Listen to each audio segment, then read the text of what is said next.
Audience को आपको समझने के लिए, आपकी बातों को समझने के लिए पापा, आपकी जर्नी समझना बहुत ज़रूरी है। तो अगर मेरे से कोई पूछता है कि आपने मैजिक कहाँ से सीखा, भाई से पूछता है कि आपने मैजिक कहाँ से सीखा, तो हमारे पास प्लेन सिंपल आंसर होता है कि we have learned it from our mentor, from our father. हमने अपने पिता से ये कला सीखी है। मगर आप हमारी फैमिली में फर्स्ट जनरेशन म्यूजिशियन हो, तो मेरा सवाल आपसे यही है कि आपने ये कहाँ से सीखा और आपकी जर्नी कहाँ से शुरू हुई? आपको समझने के लिए आपका भूत समझना बड़ा ज़रूरी है। भूतकाल, भूत नहीं। भूत और भय, मैं ये जनरली बोलती हूँ कि एक इंसान को समझने के लिए उसका भूत और उसका भय यस, समझना बड़ा ज़रूरी है। तो आपका पास्ट क्या रहा है? आपकी जर्नी क्या रही है? बहुत अच्छा क्वेश्चन किया आपने। ये जो जादू है राजा-महाराजाओं के दरबार से चला आ रहा है। राजा-महाराजाओं के दरबार में अक्सर अगर आपने पुरानी स्टोरी सुनी है, तो उसमें बताते थे कि विदूषक होते थे, उनके नवरत्न होते थे। तो उन नवरत्नों में एक जादूगर भी होता था, जो कि राजा-महाराजा के दरबार में आके जैसे एक तानसेन हुआ करते थे, वो हुँ, सिंगिंग किया करते थे। हुँ, तो जब भी कभी राजा-महाराजाओं के दरबार में शादी, फंक्शन, कोई एम्बेसडर जो आज के टाइम पे हुँ, बोलते हैं, कोई किसी देश का व्यक्ति आता था, तो वो हुँ, उनको खुश करते थे कि देखिए हमारे नवरत्न क्या-क्या करते हैं। हुँ, तो इस प्रकार से जादूगर जो होता था, वो जादू दिखाता था और उसके बदले में राजा-महाराजा उनको हीरे, जवाहरात ये सब कुछ दिया करते थे। उस वक़्त पैसा नहीं था, बार्टर सिस्टम था। तो वो बहुत खुश होते थे, हमारा देश राजा-महाराजा जब नहीं रहे, तो हमारा देश जो है, वो डेमोक्रेटिक हो गया। जब डेमोक्रेटिक हो गया, तो वो राजा-महाराजा के दरबार के जो नवरत्न थे, वो महलों से सड़कों पर आ गए हुँ, और उनको हम आम भाषा में मदारी कहने लगे। ओके। तो वो मदारी जो है basically they are magician. Madari is a Urdu word. हुँ, तो और वो मजमा लगाने लगे। मज़मा क्या होता है? हाँ, majma is a Urdu word, group of people watching any art form, magic नहीं, any art form on the street is called majma. Okay. आज सोचो ना कि मैं पिछले जब 4 साल का था, now I am 21 years and 40 years my experience. अक्सर जब लोग मेरी एज पूछते हैं, तो मैं ये नहीं कहता मैं 61 साल का हूँ, मैं कहता हूँ 21 साल का हूँ और 40 साल मेरा एक्सपीरियंस है। तो मोर देन 40 साल से मैं ये कर रहा हूँ शो। लेकिन जब मैं 4 साल का था, तो उस वक़्त मैंने देखा ना तो टेलीविज़न होता था, तो उस वक़्त एक सर्कस होती थी और एक एंटरटेनमेंट के लिए भालू वाला बोलते थे आप लोग, हुँ, वो बियर, हाँ, हाँ। बंदर वाला। हाँ, हाँ, हैं? बिल्कुल देखा है, आजकल हमने भी बैन देखा है। है। ना तुम हुँ, किसी भी एनिमल को, बर्ड को, लाइवस्टॉक को यूज़ नहीं कर सकते। इवन सर्कस बंद होगी, तो हुँ, सर्कस होती थी and circus is meant for the rich people. हुँ, गरीब भी देख सकते हैं, लेकिन हुँ, वो वहाँ टिकट होती थी। हुँ, तो एक एंटरटेनमेंट के लिए गली मोहल्लों में मदारी आया करते थे, बंदर वाला आया करते थे, भालू आया करते थे, लाइक। तो उस वक़्त एक बच्चा जिसका नाम राजकुमार, प्यार से राजू बोलते थे, हुँ, हुँ, वो उस कला को, बंदर, भालू को देख के नहीं, उस कला को देख के बड़ा खुश होता था हुँ, कि किस प्रकार से उन्होंने पैसा बना दिया। आलू राइट, हुँ, हुँ, हाथ में एक बहुत बड़ा चांदी का सिक्का, क्योंकि उस हुँ, वक़्त चांदी के सिक्के चलते थे। हुँ, आलू राइट, चालू राइट, उसके पास एक मैजिक स्टिक होती थी, हुँ, एक और सिक्का बना दिया।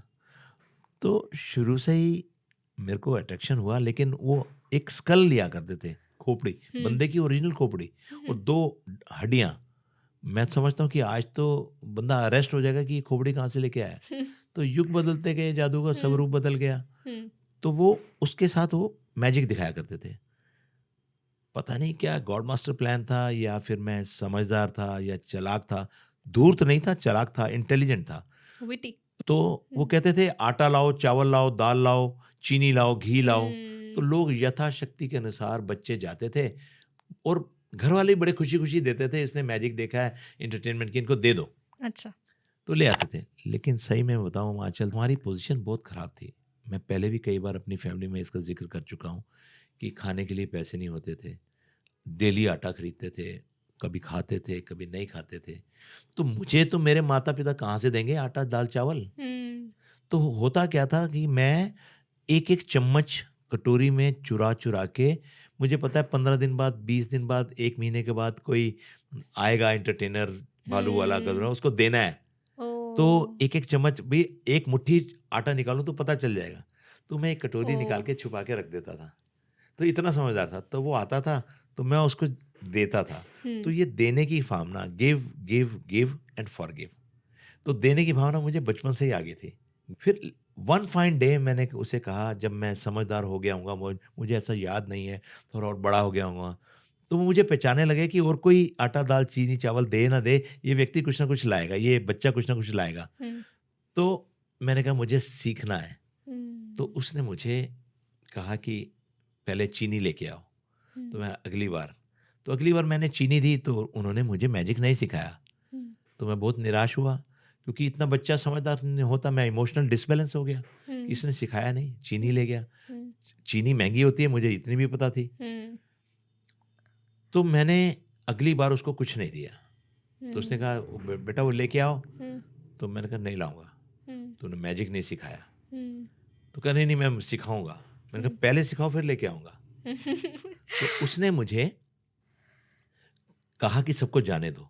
तो जब सब चले गए, मैं और मदारी और उसका जमूरा मीन्स असिस्टेंट, तो वो बैठे हुए थे। तो उन्होंने मुझे एक सिक्का गायब करना सिखाया। अब मेरे हाथ ही छोटे थे तो वो मेरे को जमा नहीं, लेकिन I came to know the secret. फिर उसने कहा अच्छा मैंने कहा जी मुझे वो दिखाओ जो आप कागज खाते हो ना और पूरा बाहर निकालते हो, जुड़ के कैसे निकलता है। तो वो न्यूज़पेपर जो होता था, अखबार होता था, वो भी विशेष तौर से उर्दू का, चलते होंगे उस वक्त, भारत देश आजाद हुआ था, उर्दू का न्यूज़पेपर लाते थे। तो वो काट के ना उसको लाइक ए चाउमीन, लंबे लंबे पीस काट के पतले पतले लाइक ए चाउमीन वो उसको खाते थे, और उसके बाद में पूरा पीस निकालते। तो मेरी लाइफ में सबसे पहला मैजिक वो मैंने सीखा। फिर मैं एक जगह गया तो एक बाबा आया, उसने मेरे हाथ में एक सिक्का रखा, और जब सिक्का रखा तो मेरा हाथ जलने लग पड़ा, और मैंने हाथ खोला, मैंने कहा जल रहा है बाबा जी, हाथ जल रहा है। तो देखा तो एकदम पूरी भभूत उसके ऊपर आई हुई थी, और उन्होंने लिया और टीका मेरे को लगा दिया। तो मैं बड़ा हैरान हुआ, मैं समझ गया ये कुछ ना कुछ जादू है। तो जब वो मदारी अगली बार आया, 15 दिन महीने में आया करते थे, तो मैंने पूछा कि ऐसे ऐसे हो गया। तो उसने बोला कि ये तो राजू, जमूरे, ये तो वो चीज़ होती है, क्योंकि इसे गेम ऑफ सीक्रेट मैं बताऊंगा नहीं क्या चीज़ होती है, लेकिन जैसे मैंने बताया कि मैजिक में साइंस भी होता है। तो साइंस की एक चीज़ है ऐसी, जिसको सिल्वर के ऊपर टच कर दिया जाए तो वो बर्न करना चालू हो जाता है, और उसके अंदर ऐश निकलनी चालू हो जाती है, केमिकल रिएक्शन होता है। तो वो मैंने देखा कि मैंने पता किया कहाँ मिलेगा। तो मैंने अपने स्कूल से उस लैब में जाके दोस्ती की, और मैंने उसका थोड़ा सा वो चीज़ ली और मैंने अप्लाई की, तो वो सेम हो गई। तब मेरे को स्ट्रांग बिलीफ हो गया कि मैजिक, चमत्कार नाम की चीज़ दुनिया में कोई नहीं।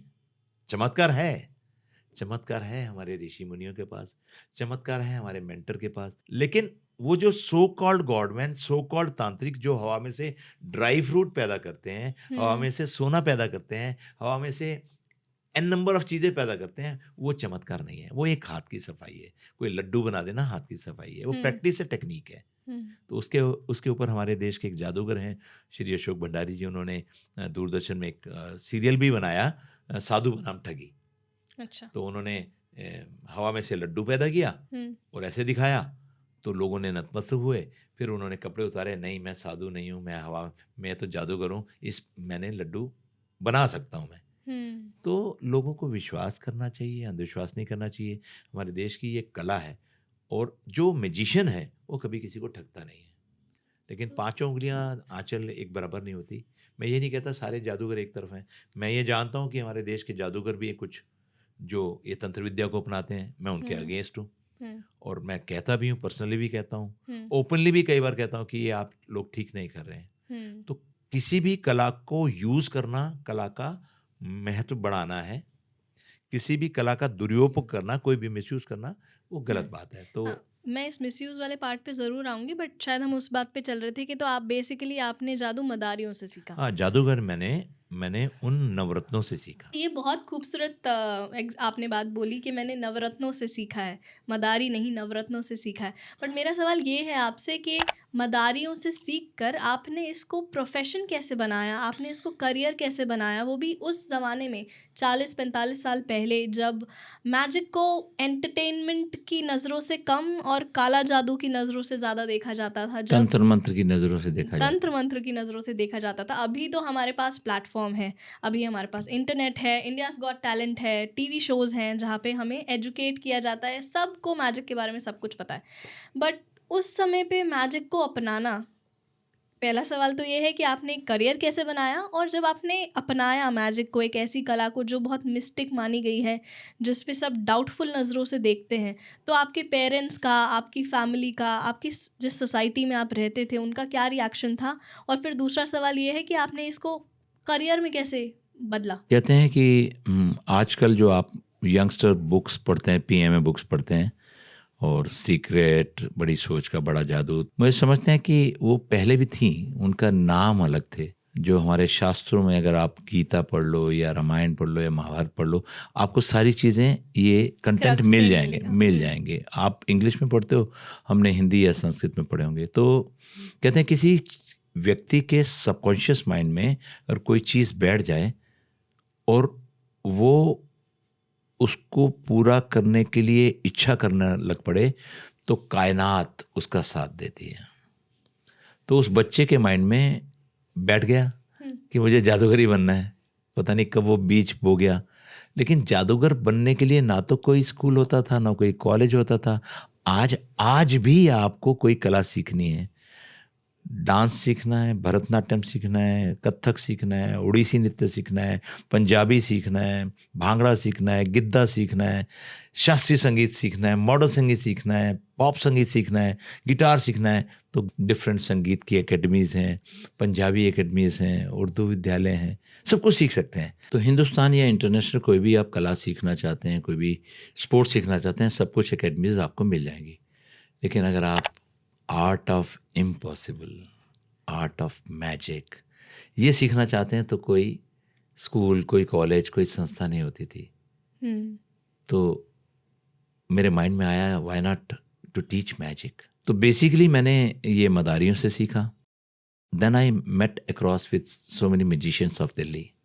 उनमें जादूगर केसी पांडे हैं, जिन्होंने अभी मैजिक के ऊपर पीएचडी कर ली है, और मेरे माननीय सम्मानीय professor PS Jain ji, respected very elder and very senior musician Hemchand Jain ji, Ashok Bhandari ji, Karuna Shankar ji, Delhi के अशोक खरबंदा जी, कई म्यूजिशियन से मैं मिला। उनमें एक सीनियर म्यूजिशियन थे प्रोफेसर पीएस जैन जी, जो कि एनडीएमसी में इंजीनियर थे और साथ में जादूगर थे, और उनकी सोसाइटी थी, बहुत पुरानी society, society of Indian musician.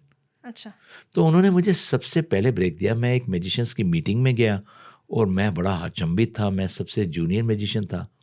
और एक बार बच्चे लोग डायलॉग मारते हैं ना कि जिस स्कूल का मैं स्टूडेंट था, उसी स्कूल का मैं प्रिंसिपल बन गया। तो एक समय आया, मैं उस सोसाइटी में एज ए सदस्य गया था, एज ए मेंबर गया था, और उसी सोसाइटी का मैं कभी जनरल सेक्रेटरी बन गया। तो वो दिल्ली की सबसे पुरानी सोसाइटी थी, वहाँ मैं म्यूजिशियन से मिला, और उन्हीं कड़ी में एक जादूगर थे प्रोफेसर के.एन. शर्मा जी, जो दिल्ली के सीनियर मोस्ट म्यूजिशियन थे। वो ईस्ट दिल्ली में रहते थे, और वहाँ पर मैं उनके पास गया, और ये एक बहुत लंबी स्टोरी है एक्चुअली। तो वहाँ बेसिकली आपको मेदारियों के बाद म्यूजिशियंस की सोसाइटी का भी एक्सेस मिल गया, और फिर आपने वहाँ से सीखना शुरू कर दिया। ऐसे इंसाइटफुल क्लिप्स और शॉर्ट्स को देखने के लिए इस चैनल को सब्सक्राइब करो।